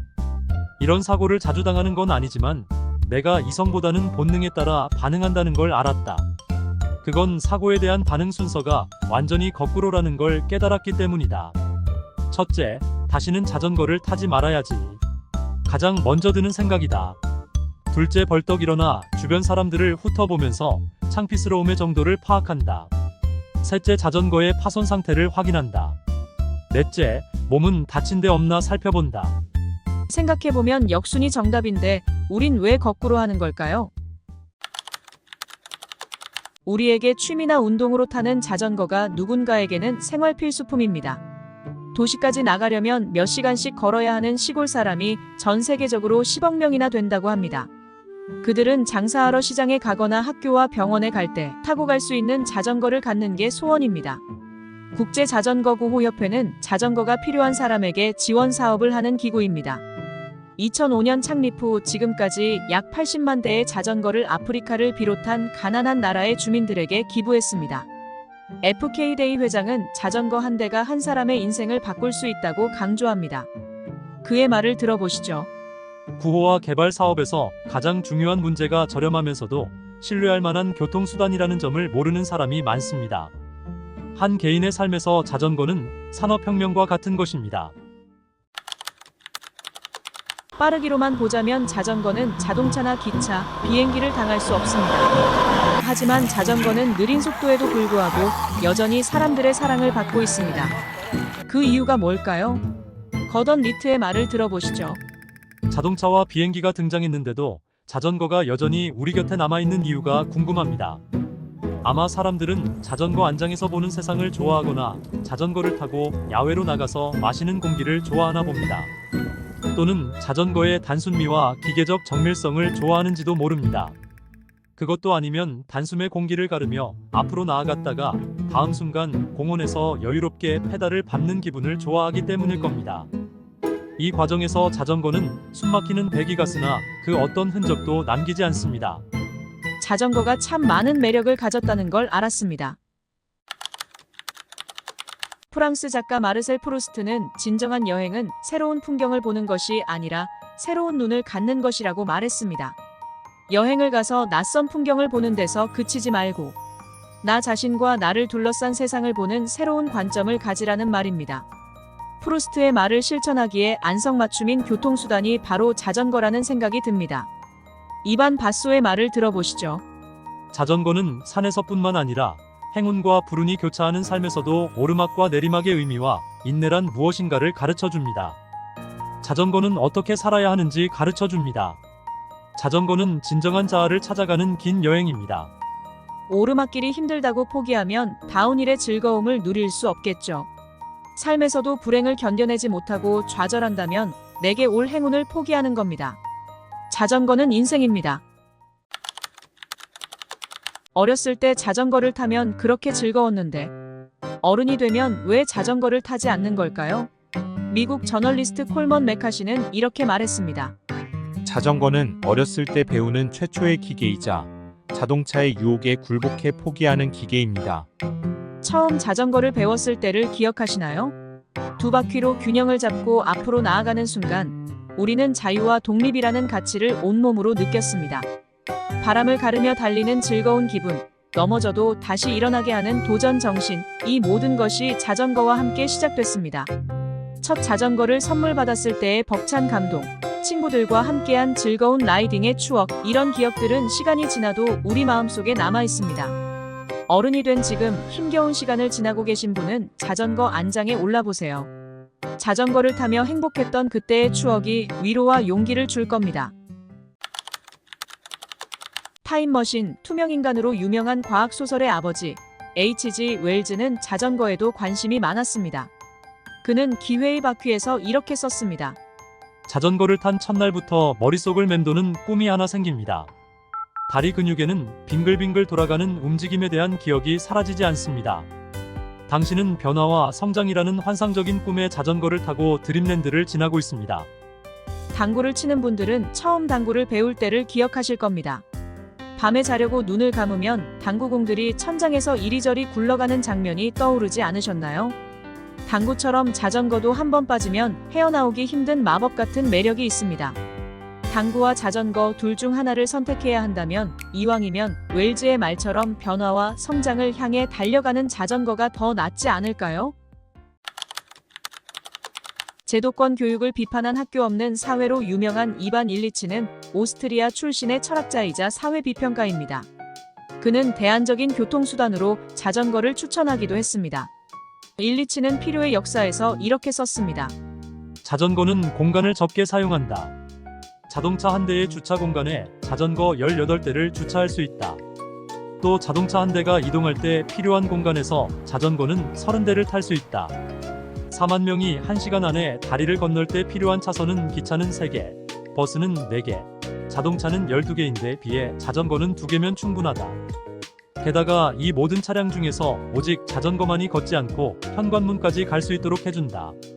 자전거 라이더는 아무런 방해도 받지 않고 자신이 원하는 새 목적지에 도달할 수 있다. 요모조모 쓸모가 많은 자전거, 앞으로 많이 타야겠습니다. 크라프트베르크는 독일의 전자음악 밴드입니다. 잦은 투어로 지친 멤버들은 건강을 위해 자전거를 타기 시작했습니다. 크라프트베르크의 명곡 투르 드 프랑스는 이런 과정을 통해 탄생했습니다. 이 밴드의 프랑스 홍보를 맡은 음반 매니저 맥심 슈미트는 자전거를 타면 다른 생각을 할 겨를이 없다고 말합니다. 그의 말을 들어보시죠. 자전거는 맑은 공기를 마실 수 있는 완벽한 방법입니다. 자전거에만 집중하기 때문에 스트레스를 해소할 수 있죠. 자전거를 타면 새 앨범의 출시나 홍보 같은 고민을 하지 않게 됩니다. 서너 시간 자전거를 타는 동안 나누는 대화는 주로 이런 것들입니다. 오, 브레이크를 새로 달았구나. 오, 핸들바는 어디서 샀어? 안장은 잘 맞아? 페달은 어때? 모두 자전거와 관련된 얘기입니다. 자전거가 정신건강에 좋은 이유를 이제 알겠습니다. 비포장 산길을 빠른 속도로 내려오는 MTB는 짜릿한 즐거움을 줍니다. 하지만 사고에 대한 두려움 때문에 남자들도 선뜻 도전하지 못하는 종목이기도 합니다. 그런데 호주의 니키 구덱스는 산악자전거야말로 여성성을 뽐낼 수 있는 스포츠라고 말합니다. 그녀의 얘기를 들어보시죠. 저는 MTB를 탈 때마다 여성으로서의 존재를 실감합니다. 여러분도 내면의 여성성이 이끄는 대로 MTB를 타보세요. 정말로 더 큰 여성성을 발견하게 될 겁니다. 다운힐과 크로스컨트리 선수로 뛴 구덱스는 그래픽 디자이너와 모델로도 활동한 팔방미인입니다. 그녀는 호주판 FHM 잡지가 선정한 세상에서 가장 섹시한 여성 100인에 5년 연속 뽑히기도 했습니다. 구덱스 같은 자전거 여신이 이렇게 홍보를 해주니 자전거 업계의 매출이 크게 오르지 않았을까요? 인간은 자신의 생각과 경험을 기준으로 세상을 이해하고 판단합니다. 영국 밴드 스펜도 발레의 작곡가이자 리드 기타리스트 게리 캠프는 자전거와 기타 사이에 공통점이 참 많다고 생각했습니다. 그의 말을 들어보시죠. 자전거는 사람의 손길이 닿아야만 생기와 활력이 돋는다는 점에서 기타와 닮은 점이 있습니다. 자전거와 기타, 이 둘에는 사람의 정신을 집중시키는 힘이 있습니다. 자전거를 타면 기타를 연주할 때처럼 몰입하게 됩니다. 안장에 앉아있는 그 소중한 시간에 자전거와 앞에 펼쳐진 길 외에 중요한 것은 아무것도 없습니다. 캠프의 말을 들으니 스펜도 발레의 곡들이 자전거 안장에서 만들어진 게 아닐까 하는 생각이 듭니다. 야외에서 맑은 공기 마시며 먼 산을 배경으로 페달을 밟을 때 곡에 대한 새로운 아이디어가 떠오르지 않았을까요? 오늘날 비만은 건강을 위협하는 주요 질병입니다. 비만은 고혈압, 당뇨 같은 성인병을 불러올 수 있어서 적정 체중을 유지하는 게 중요합니다. 하지만 현대인은 주로 앉아서 일하거나 생활하기 때문에 운동량 부족으로 체중 관리가 쉽지 않습니다. 지속 가능한 교통 문제를 고민하는 서스트랜스를 창립한 존 그림소의 말을 들어보시죠. 고속도로 설계자들은 국민들의 비만에 책임이 있는 사람들입니다. 그들이 도로 건설에 집착한 결과 몸을 많이 움직이지 않고도 일상생활이 가능해졌습니다. 경찰은 강도를 당할 가능성이 낮다는 이유로 차로 이동하기를 권합니다. 하지만 걷거나 자전거 타는 사람들이 거리에 많을수록 사회는 더 안전합니다. 편하게 살면서 살이 찔 것인가, 자전거를 타고 비만에서 벗어날 것인가, 여러분은 어떤 선택을 하시겠습니까? 자전거와 한 번 인연을 맺은 사람은 자전거를 좋아할 수밖에 없습니다. 자전거의 장점이 많기 때문입니다. 그런데 자전거 예찬에 그치지 않고 이념이나 종교적 신념의 차원에서 자전거가 세상을 구하는 구세주라고 믿는 사람도 있습니다. 영국의 저널리스트 로버트 행크스는 인디펜던트에 기고한 글에서 이렇게 썼습니다. 나는 자전거를 타기 때문만이 아니라 그 이상으로 사이클리스트입니다. 사회주의자나 기독교 근본주의자 또는 도덕적 실제론자가 있듯이 자전거는 저의 이데올로기입니다. 저의 사고 체계는 자전거의 단순성, 이동의 경제성, 환경에 대한 우호성, 드롭바에 대한 사랑에 기반하고 있습니다. 저는 다른 사람들을 개종시키고 싶습니다. 행크스가 전도하지 않아도 저는 이미 자전거교의 열혈 신도라는 사실을 고백해야겠습니다. 리처드의 자전거 책을 쓴 리처드 발렌타인은 자전거 라이더야말로 인간과 기계의 완벽한 조화라면서 극찬했습니다. 그의 말을 들어보시죠. 고전 그리스 문화의 이상이 심신의 가장 완벽한 조화였듯이 인간과 자전거는 육체와 기계의 완벽한 결합입니다. 자전거를 오래 탄 분들은 가끔 자전거가 몸에 착 달라붙는다는 느낌이 들지 않으셨나요? 특히 산악코스의 내리막길에서 체중 이동에 따라 자전거가 좌우로 누우면서 원심력을 제어할 때 빠른 속도에도 불구하고 자전거가 내 몸의 일부처럼 편안하게 느껴집니다. 게다가 첨단 기술이 적용된 초경량 고성능 자전거를 타면 빠른 속도로 먼 거리를 달릴 수 있어 라이더는 과거에는 꿈도 꾸지 못했던 능력자로 새롭게 태어납니다. 그래서 자전거를 인간이 발명한 완벽한 발명품이라고 하나 봅니다. 시인이자 박물학자인 다이앤 에커만은 자전거 탈 생각만 해도 기분이 좋아진다고 고백합니다. 그녀의 자전거 예찬을 들어보시죠. 저는 자전거를 타러 나갈 때 그날 느끼게 될 감각들을 반복해서 떠올립니다. 밝은 태양, 파란 하늘, 따뜻한 바람, 블루제이 새의 지저귀임, 얼음이 녹는 장면 같은 것들입니다. 이렇게 하면 교통체증에 신경 쓰지 않고 잡다한 일과 번잡한 골칫거리들을 잊고 자연에만 집중할 수 있습니다. 저는 정신적으로 문명에서 멀리 떨어져 있어요. 세상은 다른 사람들의 마음만 아프게 할 뿐이죠. 일과 스트레스에서 하루도 자유로울 수 없는 게 현대인의 일상입니다. 하지만 에커만의 말처럼 자전거를 타고 야외로 나가면 그날만큼은 해방과 자유를 만끽할 수 있습니다. 휴식과 재충전이 필요할 때 자전거가 답입니다. 아일랜드 작가 데브라 머피는 어릴 때 받은 생일 선물로 인생이 바뀌었다고 고백했습니다. 그녀의 말을 들어보시죠. 10살이 된 생일에 부모님은 중고 자전거를 사주셨고 할아버지는 중고 지도책을 보내주셨어요. 자전거를 가진 건 그때가 처음이었지만 전부터 사이클리스트를 무척 동경했습니다. 생일이 얼마 지나지 않아 저는 언젠가는 자전거를 타고 인도에 가야겠다고 결심했습니다. 결심을 한 곳이 리스모어 근처의 가파른 언덕인데 지금도 그 장소를 정확히 기억합니다. 반쯤 올린 다리를 자랑스럽게 바라보며 천천히 페달을 밟을 때 이런 생각이 떠올랐습니다. 이렇게 페달을 계속 밟으면 인도까지 갈 수 있겠구나. 간병하던 부모님이 돌아가시자 머피는 미뤘던 꿈에 도전합니다. 그녀는 아프가니스탄, 파키스탄, 인도를 거쳐 이란까지 자전거로 여행했습니다. 국제 유가가 고공행진을 하면 자동차 기름값 걱정이 앞섭니다. 이처럼 산유국의 석유 생산 정책은 전 세계 시민들의 삶에 영향을 줍니다. 하지만 자전거를 타면 화석 연료의 공급에 예속되지 않고 독립적인 삶을 살 수 있다고 주장하는 학자가 있습니다. 동식물을 연구하는 박물학자 미국의 루이스 할리는 워싱턴의 봄에서 이렇게 썼습니다. 내게 자전거는 자동차보다 여러모로 만족스러운 발명품입니다. 자전거는 전적으로 자체의 힘만으로 작동하기 때문에 인간의 독립성과 잘 어울립니다. 페달을 돌리기 위해 기름을 태우지 않아도 됩니다. 외국에서 에너지를 수입해야 돌릴 수 있는 엔진보다 시계나 자전거 같은 순수한 기계 장치를 선택해야 합니다. 에너지의 대가는 종속입니다. 자전거를 타면 종속이 아니라 독립적인 삶을 살 수 있습니다. 사이클리스트 톰 쿠니치는 자전거야말로 가치 그 자체라고 선언했습니다. 그의 말을 들어보시죠. 그저 자전거를 타고 노는 것보다 가치 있는 일은 아무것도 없습니다. 여러분은 이 말에 동의하십니까? 구니치의 말이 옳다면 자전거는 대체 어떤 가치를 품고 있을까요? 몇 가지만 짚어보겠습니다. 먼저 자전거는 삶의 지혜를 가르쳐줍니다. 궂은 날씨와 힘든 오르막길을 견디는 인내심을 배우게 됩니다. 고통이 없으면 성취도 없다는 진리를 터득합니다. 또한 자전거는 친환경 교통수단으로 지속 가능한 세상을 약속합니다. 몸과 마음이 건강해지는 건 덤으로 얻는 혜택입니다. 종일 자전거를 타고 나서 오늘 너무 놀기만 했다고 죄책감이 들었던 분들 있으시죠?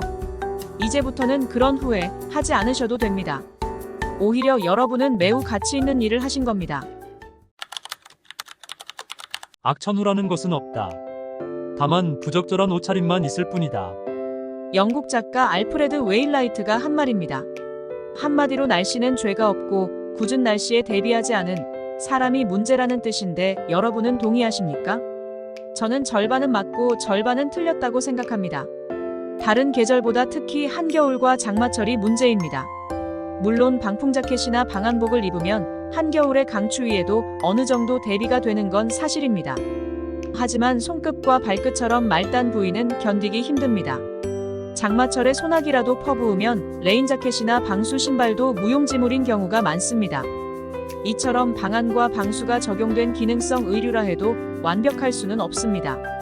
하지만 춥고 비 오는 날씨에도 아랑곳하지 않고 안장에 오르는 사람들이 있죠. 우리는 그들을 자덕이라고 부릅니다. 자전거에 미쳐 일을 그만두고 세계 여행을 떠난 변호사가 있습니다. 영국의 로버트 펜 이야기인데요. 그는 자전거의 즐거움이라는 책에서 이렇게 썼습니다. 자전거는 날마다 내 생명을 구해줍니다. 자전거를 타면서 경외감이나 자유의 순간을 경험해 보셨나요? 두 바퀴가 굴러가는 리듬에 맞춰 슬픔을 날려버린 적이 있으신가요? 페달을 밟아 고개 정상에 오를 때 이마에 솟는 땀방울에서 희망이 차오르는 걸 느끼셨나요? 자전거 안장에 앉아 한 마리 새가 되어 고개를 활강할 때 세상이 정지된 느낌이 들지는 않으셨나요? 단 한 번만이라도 평범한 인간이 자전거를 타면서 신들을 어루만지고 있다는 즐거운 기분을 느끼진 않으셨나요? 만약 그런 경험이 있다면 우리는 뭔가 뿌리 깊은 근원을 공유하고 있습니다. 그게 바로 자전거라는 걸 우리는 알고 있습니다. 오늘날 자동차나 차 부품을 생산하는 기업 중에는 자전거로 출발한 회사가 적지 않습니다. 독일의 오펠 자동차가 대표적인데요. 창업자 아담 오펠은 1884년 파리 여행에서 처음 자전거를 보고 돈이 된다는 걸 직감했습니다. 그는 영국에서 부품을 수입해 자전거를 생산했는데 점차 생산량이 늘어 1895년에는 연간 2,000대를 기록하기도 했습니다. 오펠이 사망하자 그의 아들들은 막 떠오르던 자동차 산업으로 눈을 돌렸습니다. 오펠 자동차가 자전거에서 출발했다는 역사를 간단히 알아봤는데요. 아담 오펠이 처음 자전거를 탄 후 오묘한 느낌을 표현한 적이 있습니다. 그는 이렇게 말했습니다. 자전거보다 일과 놀이가 밀접하게 결합된 발명품은 없습니다. 심부름이든 일이든 자전거를 타고 하는 건 언제나 즐겁습니다. 아무리 길고 지루해도 지나고 보면 항상 짧게 느껴지는 게 시간입니다. 이런 시간의 흐름을 자전거 라이딩에 비유해 무릎을 탁 치게 하는 작가가 있습니다. 이탈리아의 프리랜서 저널리스트 엘리코 까라시올로의 말을 들어보시죠. 자전거 바퀴는 시계바늘과 같습니다. 천천히 회전하지만 정말 빠릅니다. 서두르지 않고 미래를 향해 굴러갑니다. 요즘 자전거로 200km 이상 달리는 랜도너스가 유행입니다. 1000km가 넘는 초장거리 대회도 열립니다. 자전거로 1000km라니 실화입니까? 시계바늘이 천천히 회전해도 결국 정해진 시간이 오듯이 거리가 아무리 멀어도 바퀴가 멈추지만 않으면 언젠가는 목적지에 도착합니다. 시계바늘이든 자전거 바퀴든 인생이든 멈추지 않고 꾸준히 돌아가는 게 중요합니다. 한 마리 새처럼 자유롭게 창공을 날고 싶다. 오랜 옛날부터 인간이 가슴에 품었던 꿈입니다. 자전거 수리공이었던 라이트 형제가 비행기를 발명한 것은 인간의 수건을 이룬 일대 사건이었습니다. 그런데 비행기의 출현 이전에 자전거의 발명으로 이미 우리는 굳이 비행기를 타지 않더라도 생활 속에서 언제나 마음만 먹으면 하늘을 나는 기분을 맛볼 수 있게 되었습니다. 이탈리아의 작가이자 사회비평가 일프레도 오리아니의 말을 들어보시죠. 새처럼 하늘을 날아보세요. 자전거를 타면 그 꿈을 이룰 수 있습니다. 자전거를 타면 즐거워지고 다시 젊어지고 시인이 됩니다. 자전거 비행은 라이더에게 하늘을 나는 즐거움뿐만 아니라 젊음과 시인의 상상력도 선물합니다. 세상에 자전거보다 인간에게 더 큰 이로움을 주는 발명품이 있을까요? 한 번이라도 자전거를 타본 사람이라면 자전거가 참 좋은 스포츠라는 걸 직감합니다. 온전히 라이더의 힘만으로 페달을 밟아 바퀴를 굴릴 때 독립심과 자신감을 느낍니다. 얼굴을 스치는 바람에서 평화를 호흡하고 공기를 가르며 달릴 때 무한한 자유를 얻습니다. 철학자 마루오 파리니는 자전거의 미덕을 최고 수준까지 밀어올립니다. 그의 말을 들어보시죠. 이 세상에 천국은 없습니다. 하지만 자전거를 타는 사람이라면 어떻게든 천국을 찾아낼 것입니다. 여러분은 천국을 찾으셨나요? 누군가는 천국이 사람의 마음속에 있다고 합니다. 어쩌면 라이더의 천국은 자전거 바퀴에도 있고 프레임에도 있는 게 아닐까요? 그 말이 맞는다면 우리 라이더는 이미 천국에 살고 있습니다. 자전거를 타고 가는 길은 언제나 천국으로 이어지는 길입니다. 세상 일이 늘 뜻대로만 되는 건 아닙니다. 생각지도 못한 순간에 찾아오는 불행이 원망스럽기도 합니다. 하지만 고비를 잘 넘기면 좋은 일이 기다리는 게 바로 인생입니다.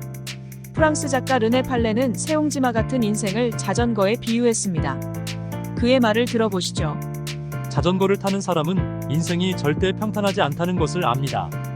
자전거를 타다 보면 고갯길이 나오기도 합니다. 힘들겠지만 포기하지 않으면 언젠가는 정상이 나타나고 즐거운 다운힐이 기다리고 있습니다. 부드러운 아스팔트 길이 모퉁이를 돌면 비포장도로로 바뀌기도 합니다. 그렇다고 안장에서 내릴 수는 없습니다. 목적지에 도착할 때까지 끊임없이 페달을 밟아야 하듯이 인생도 무수한 난관에도 불구하고 앞으로 나아가야 합니다. 인생이든 자전거든 멈추면 쓰러집니다. 일일생활권이란 말을 들어보셨죠? 경부고속도로 개통으로 아침에 서울을 떠나 부산에서 점심을 먹고 그날 돌아오는 게 가능해지면서 등장한 단어입니다. 고속철도나 비행기를 타면 더 빠르게 다녀올 수도 있습니다. 교통통신의 발달로 달라진 시간과 공간의 개념을 어떤 학자는 시공간의 응축으로 표현합니다. 지구촌 역시 그러한 변화를 나타내는 단어죠. 이처럼 빨라지고 좁아진 시공간의 변화가 편리하기는 해도 혼란스러울 때도 있습니다.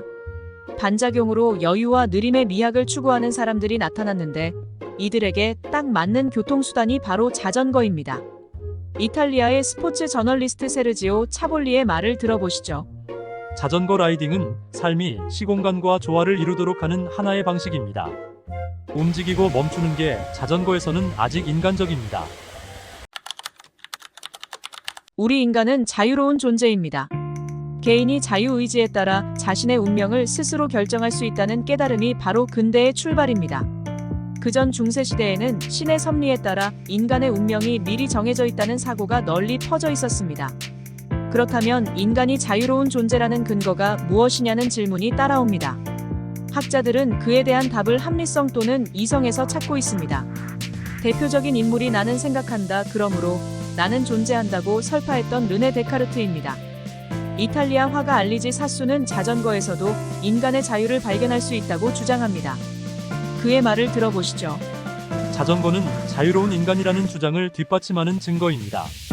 사수는 자전거를 탈 때 코끝을 스치는 바람에서 인간의 자유와 독립성을 느꼈던 것 같습니다.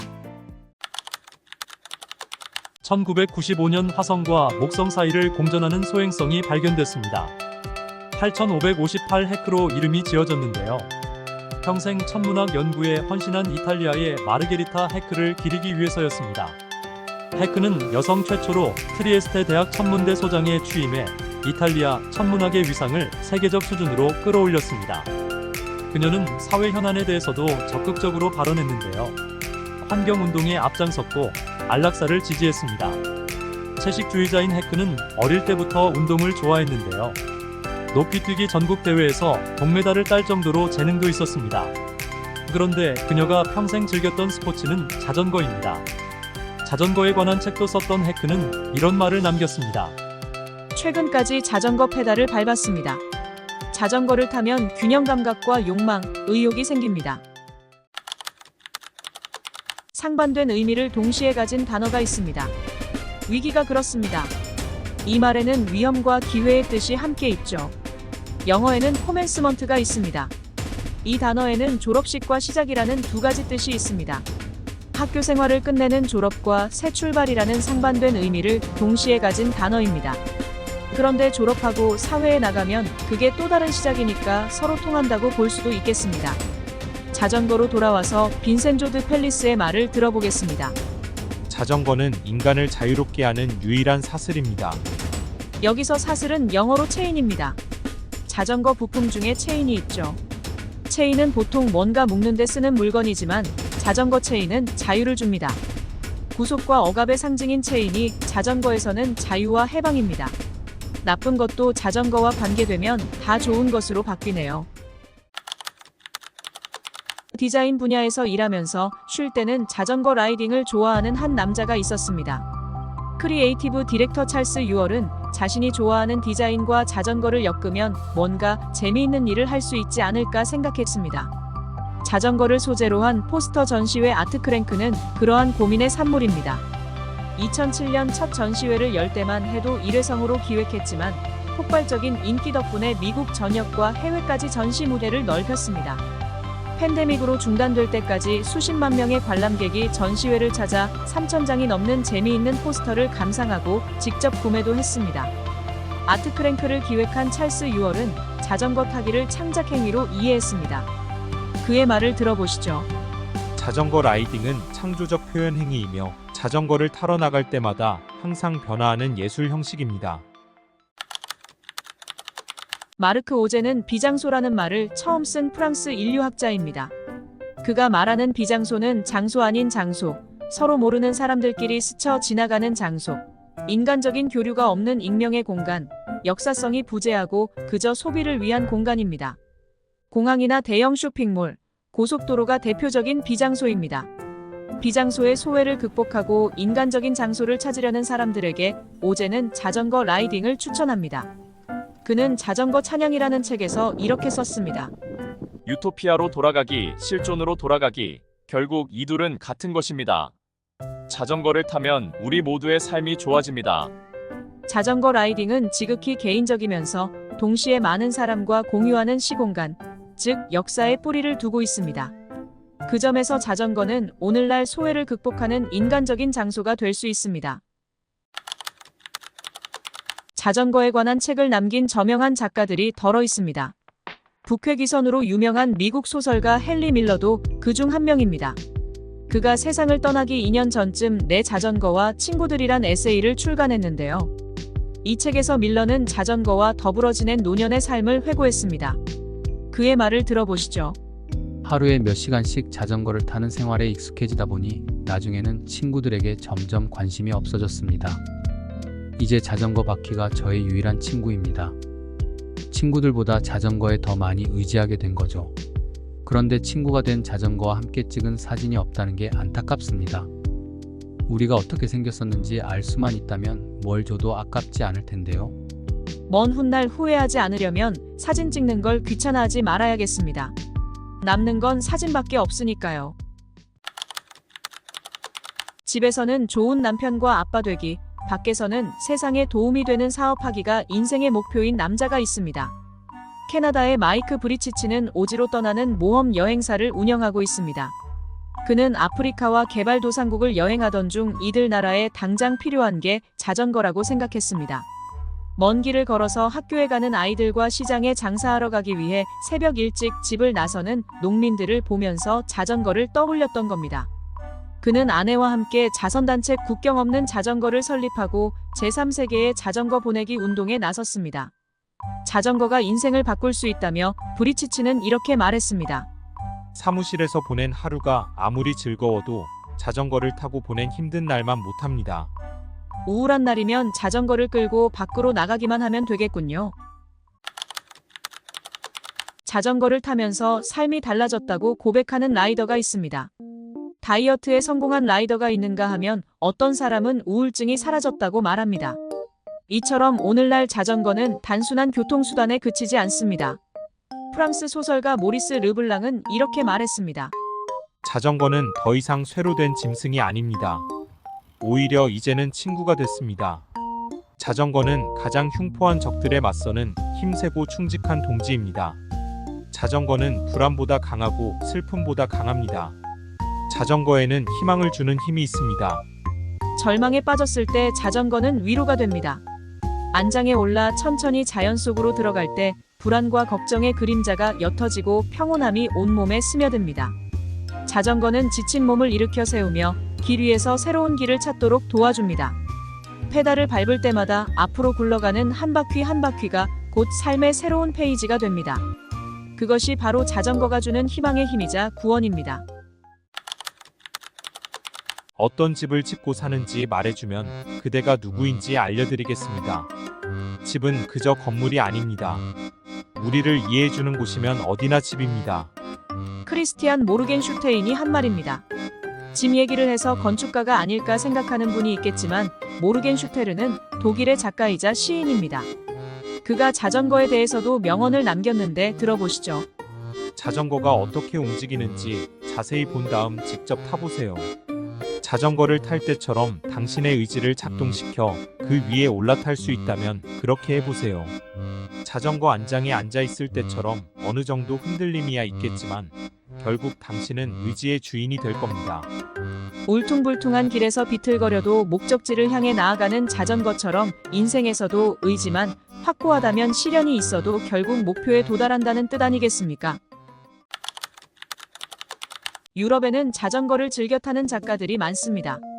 우리나라 사람들이 등산을 즐기듯이 유럽에서는 사이클 문화가 오래전부터 널리 퍼져 있습니다. 오스트리아의 아르투어 슈니칠러도 자전거를 좋아하는 작가입니다. 슈니칠러는 한국어로 번역된 작품들이 적지 않아 국내 독자들에게도 낯설지 않은 작가입니다.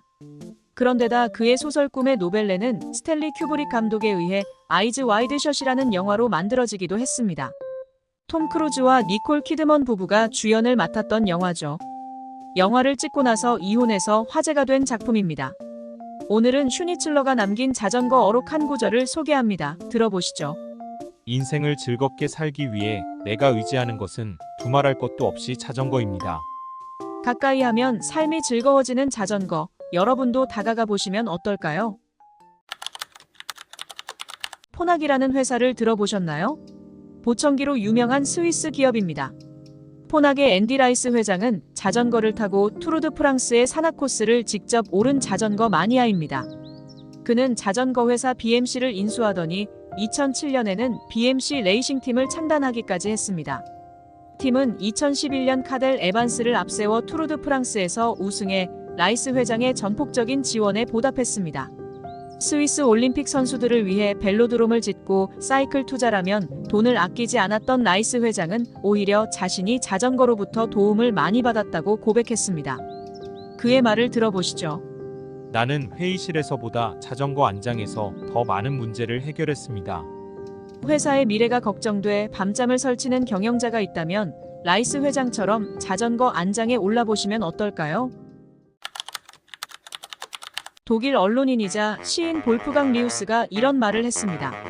우주여행, 정치, 주식시장, 자전거 라이딩에 공통적으로 적용되는 법칙이 있습니다. 여기까지 듣고 혹시 떠오르는 게 있으신가요? 저는 잘 모르겠는데요. 계속 들어볼까요? 언제나 올라갈 때보다 내려올 때 속도가 더 빠릅니다. 이제 이해가 되네요. 스캔들이나 실언으로 한순간 나락으로 떨어지는 정치인들을 종종 봅니다. 내가 산 주식이 올라갈 때는 하세월이다가도 내릴 때는 바닥이 어딘지 모를 정도로 빠지지 않던가요? 자전거도 마찬가지입니다. 1시간 넘게 올라간 고개를 내려올 때는 10분도 안 걸리잖아요. 올라갈 때보다 내려올 때가 더 위험한 법입니다. 사고는 늘 내리막에서 나니까요. 자전거든 인생이든 올라갈 때는 안전하게 내려오는 것도 미리 생각해야겠습니다. 독일 연방경제협력부 장관을 지낸 정치인 에르하르트 애플러가 하체 근력의 중요성을 강조한 말을 남겼습니다. 들어보시죠. 다리를 많이 쓰고 팔꿈치를 적게 써야 삶의 질이 좋아집니다. 나이가 들면 근육이 줄어드는데 특히 하체 근육이 감소하는 게 문제입니다. 허벅지 근육이 부족하면 허리와 무릎의 통증을 유발합니다. 에르하르트의 말처럼 나이 들어 건강한 삶을 유지하려면 상체보다 하체 근육 운동을 더 많이 해줘야 합니다. 스쿼트 같은 근력 운동이 하체에 좋다는 건 알지만 지루해서 오래 하기 힘들다는 게 문제입니다. 그럴 땐 자전거를 추천합니다. 자전거를 타면 지루함을 느끼지 않고도 페달링을 통해 자연스럽게 하체 근력을 키울 수 있습니다. 성인병 예방에도 도움이 되고 삶의 질도 좋아진다고 하니 직접 체험해 보시면 어떨까요? 로버트 프로스트는 가지 않은 길로 우리에게도 잘 알려진 시인입니다. 두 갈래 길에서 시인은 인적이 드물고 풀이 우거진 길을 선택합니다. 여러분은 넓고 편한 길과 좁고 험한 길 중 어느 길로 가시겠습니까? 넓어서 걷기 편한 길을 선택하는 분들이 많겠죠. 하지만 천국과 행복은 좁고 불편한 길 끝에 있다고 합니다. 성경과 문학 작품들이 그렇게 말하고 있습니다. 자전거 라이딩도 예외가 아닙니다. 이탈리아 작가 잔 루카 파베토의 말을 들어보시죠. 어필은 좁은 길이지만 인생의 축복을 안겨줍니다. 부드럽게 굴러가는 평지가 있는데 클라이머들은 왜 힘들게 어필을 찾아 산으로 들어가는 걸까요? 우리는 그들을 어필 성애자 또는 산신령이라고 부릅니다. 어느 것이 그들을 더 정당하게 평가하는 표현일까요? 미국의 에드워드 애비는 서부의 소로우로 불리는 생태 작가입니다. 아치스 국립공원에서 일했던 자신의 경험을 토대로 쓴 자전적 에세이 사막의 고독은 그의 대표작입니다. 황야에서 보낸 고독한 삶을 철학적 성찰로 풀어낸 사막의 고독은 애비가 세상을 떠난 후 더 많은 사랑을 받았습니다. 오늘날 환경운동가들의 필독서가 된 이 책에는 삶을 돌아보게 하는 경구가 가득합니다. 이런 표현이 눈에 들어옵니다. 타는 목마름도 늦지 않게 풀 수 있다면 기쁨이 됩니다. 저는 다른 글귀가 더 마음에 와닿던데요. 애비는 이렇게 썼습니다. 걸어서 또는 말이나 자전거를 타는 사람은 1마일만 여행해도 자동차로 100마일을 여행하는 사람보다 더 많이 보고 느끼고 즐길 수 있습니다. 여행할 때는 차를 버리고 자전거를 타야 하는 이유를 작가가 잘 말해주고 있네요. 쇼콜라티에는 초콜릿을 전문적으로 만드는 제과사입니다. 초콜릿을 프랑스어로 쇼콜라라고 하는데 여기서 파생된 말입니다. 초콜릿으로 예술작품을 만든다고 해서 초콜릿 아티스트라고도 합니다. 뉴욕에 거주하는 프랑스 쇼콜라티에 자크 토레스가 한 인터뷰에서 초콜릿 작품 활동을 자전거 타기에 비유한 적이 있습니다. 들어보시죠.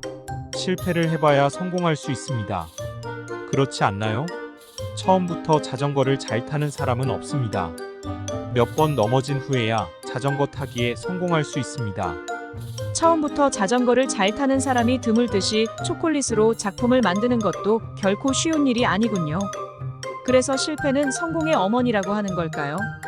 그나저나 초콜릿으로 만든 작품이 너무 아름다워서 먹기에 아까울 것 같은데요. 조지 워싱턴 대학에서 법의학을 가르친 제임스 스타즈 교수는 자전거로 출퇴근하고 자전거 여행을 좋아한 자전거 마니아였습니다. 그의 저서 중에 조용한 테너가 있습니다. 문학작품 속에 자전거라는 부제가 달린 이 책의 한 대목을 읽어보겠습니다. 자전거가 없는 어린 시절은 움직이지 않는 돛담배입니다. 자전거의 우아함과 스타일은 섬세한 어린 시절의 부푼 즐거움과 티 없이 맑은 천진난만함을 선사합니다. 그러한 순간들은 훗날 미약 하나마 인생의 고락에서 벗어나는 피난처로 기억될 것입니다. 어릴 때 자전거를 탄 아이는 성인이 되어 삶의 힘든 순간이 닥쳤을 때 잠시 피할 곳이 있다는 뜻이겠죠. 어린 시절 자전거 타던 추억에 잠시 젖는 것만으로도 고난에 맞설 힘이 생긴다는 뜻이 아닐까요? 여러분의 생각은 어떻습니까? 자전거로 여행하면서 특유의 유머와 감성적인 글을 쓰는 작가가 있습니다. USA 투데이가 자전거 타는 현대판 마크 트웨인으로 소개한 조 쿠마스키 얘기인데요. 그의 저서 차선 밖으로 주행하기에 한 대목을 함께 읽어보겠습니다. 자전거를 타는 날은 언제나 헬로윈이라고 생각할 겁니다. 장갑이나 슈즈, 자전거 저지 같은 전문 장비를 잔뜩 착용하고 거리로 나가기 때문이죠. 간단히 말하면 집 밖으로 나갈 때마다 코스튬 의상을 입는 겁니다. 우리는 번쩍이는 네온 사인입니다. 우스꽝스럽지만 화려한 스타일은 보행자의 눈을 사로잡고 아이들은 마을의 서커스가 다시 왔다는 착각을 합니다. 처음 쫄쫄이를 입고 집 밖으로 나갔을 때를 기억하시나요? 사람들이 나만 쳐다본다는 생각에 어색하고 부끄러워 쩔쩔매지 않으셨나요? 그런데 지금은 점점 더 화려한 저지를 찾게 된다고요? 그렇다면 당신을 자덕으로 인정합니다. 앤 스트롱은 여성 참정권 운동에 헌신한 미국 작가입니다. 그녀는 1895년 미니애폴리스 트리뷴에 기고한 글에서 남편보다 자전거가 좋은 이유를 이렇게 설명했습니다. 남편들이 대부분 그렇듯이 자전거도 좋은 친구입니다. 다른 점이 있다면 오래되고 초라해졌을 때 남편을 버린다면 온 마을 사람들이 놀라겠지만 자전거는 내다 버리고 새로 장만해도 누구 하나 놀라는 사람이 없습니다. 당시에는 자전거로 가고 싶은 곳 어디든 마음대로 가는 여성이 여성 해방의 상징처럼 여겨졌습니다. 그런데 오늘날에도 스트롱의 이 말을 들으면 긴장하는 남편들 꽤 있을 것 같은데요. 저만 그런가요? 늙고 병들었을 때 버림받지 않으려면 아내에게 잘해야겠습니다. 지금 당장 아내에게 예쁜 자전거 선물하는 건 어떨까요? 마음챙김이라는 말을 들어보셨나요? 신문이나 방송에 종종 등장하더니 마이크로소프트의 창업자 빌 게이츠와 사피엔스라는 책으로 유명해진 유발 하라리가 명상을 한다는 뉴스가 나오면서 더 많이 알려졌습니다. 원래 마음챙김은 불교에서 명상을 통해 고통에서 자유로워지고 깨달음에 이르는 방법을 뜻합니다. 고대 인도어인 팔리어의 사띠에서 유래된 말로 영어로는 마인드풀리스, 우리나라에서는 마음챙김으로 번역됐습니다. 그런데 주의를 집중하고 생각이 자유롭게 흘러가도록 편안한 상태에 이르는 명상이 자전거 타기에서도 가능합니다.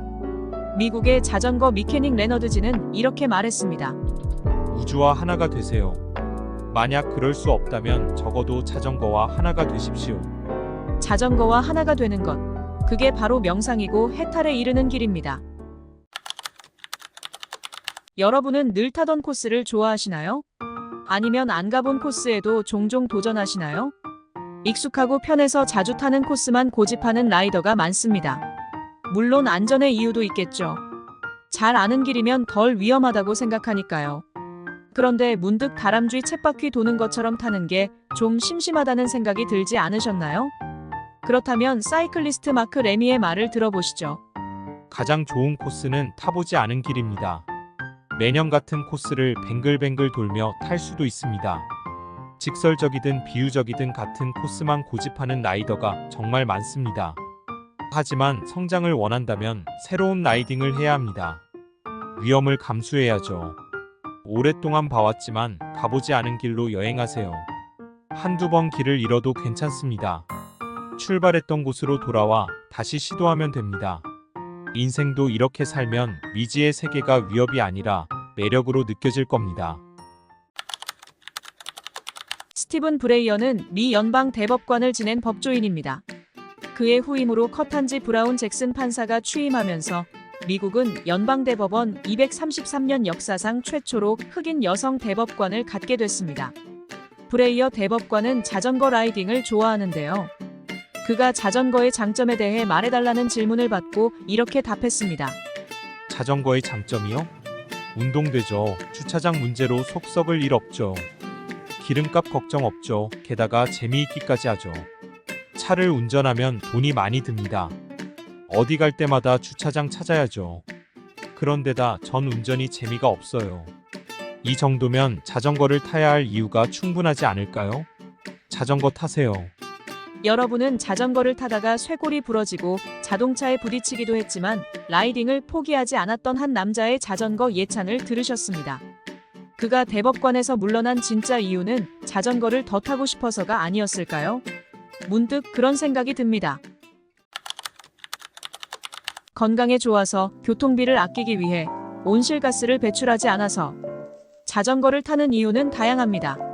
그런데 라이더들이 공통적으로 하는 말이 있습니다. 그건 바로 자전거가 재밌다는 겁니다. 사이클리스트 토드 바커의 말을 들어보시죠. 새벽 라이딩에서 달리기를 하는 이웃을 지나갑니다. 그가 묻습니다. 왜 자전거를 타세요? 몸 만들기에는 러닝이 더 빠를 텐데요. 그건 제 관심사가 아닙니다. 나는 라이딩 할 때 느끼는 기분을 좋아합니다. 저는 자전거의 빠른 속도와 완만하게 굽은 길에서 몸을 기울이는 걸 좋아합니다. 산악 어필도 흥분되죠. 내 다리가 강철처럼 느껴지는 게 좋아요. 물론 자전거를 타면 건강해지죠. 하지만 그건 덤이죠. 저는 건강을 위해서 자전거를 타진 않으니까요. 그냥 재미있어서 하는데 건강이 덤으로 따라오는 자전거라면 당장 시작해봐도 좋겠네요. 아버지가 세상을 떠나면서 고아원으로 보내진 아이가 있습니다. 그는 자신의 처지를 한탄하는 대신 자전거를 타면서 작가의 꿈을 키워갔습니다. 인간 희극을 쓴 윌리엄 사로얀의 얘기입니다. 그는 자전거가 부서질 정도로 많이 탔다고 고백했는데 비버리 힐스의 자전거 라이더 한 대목을 들어보시죠. 16살 이전에는 자전거가 참 많았습니다. 그 많던 자전거가 다 어디로 갔는지 모르겠어요. 너무 열심히 타서 자전거가 항상 고장이 났던 기억은 있습니다. 바퀴살이 느슨해지더니 결국 바퀴가 휘더군요. 체인도 언제나 멀쩡한 적이 없었습니다. 스프린트나 속도를 올릴 때, 급출발할 때 핸들바를 너무 세게 찍어 눌러서 늘 느슨한 상태였습니다. 그래서 항상 핸들바를 조였습니다. 하지만 자전거에서 소중한 기억은 그런 것들이 아니라 자전거를 타던 나만의 방식입니다.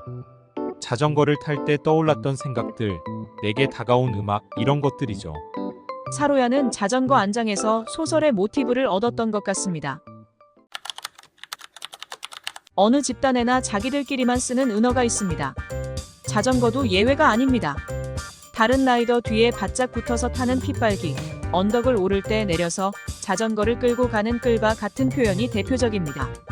외국 라이더들도 종종 은어를 쓰는데요. 오늘은 고무 쪽은 아래로라는 표현을 소개합니다. 무슨 뜻인지 잘 모르시겠죠? 모터사이클 라이더 데이비드 실버의 말을 들어보시죠. 고무 쪽은 아래로, 페인트 칠한 쪽은 위로. 원래 이 말은 오토바이에서 시작됐는데 자전거 라이더들도 종종 쓰고 있습니다. 오토바이나 자전거에서 고무로 만든 게 뭘까요? 그렇습니다. 바퀴입니다. 고무는 바퀴, 페인트는 프레임을 뜻합니다. 바닥에 딱 붙어 있어야 할 바퀴가 하늘을 쳐다보고 있고 위쪽에 있어야 할 프레임이 바닥에 누워 있으면 어떻게 되겠습니까? 그게 바로 사고나 낙차입니다. 고무는 아래로, 이 말은 사고 없이 안전하게 타자는 말을 재미있게 표현한 겁니다. 자전거보다 적이 많았던 운동 종목은 없습니다. 프랑스의 저널리스트 루이 보드리 드소니에가 한 말입니다. 자전거에 적이 많았다니 무슨 말인가 하는 분들 있을 텐데요. 자전거는 역사적으로 많은 비난과 반대를 거쳐 지금에 이르렀습니다. 19세기 초 처음 등장했을 때 자전거는 쓸모없는 위험한 기계로 여겨 환영받지 못했습니다. 특히 자동차와 기차가 발명된 후에는 더더욱 관심에서 멀어졌습니다. 자전거에 대한 싸늘한 시선은 단순히 기술적인 것만이 아니었습니다. 도로 설계가 자동차 위주여서 관심에서 밀려나는가 하면 자전거가 사회적 지위와 어울리지 않는다는 편견도 있었습니다. 특히 자전거 타는 여성에 대한 삐딱한 시선이 많았는데요. 심지어 불임의 원인이 된다는 말까지 떠돌았습니다. 하지만 자전거는 이 모든 반대를 극복하고 대중화되었습니다. 자전거의 편의성과 기능성이 그만큼 컸기 때문입니다. 힘들게 살아남은 자전거의 장점과 매력을 여러분도 맘껏 누리시길 바랍니다.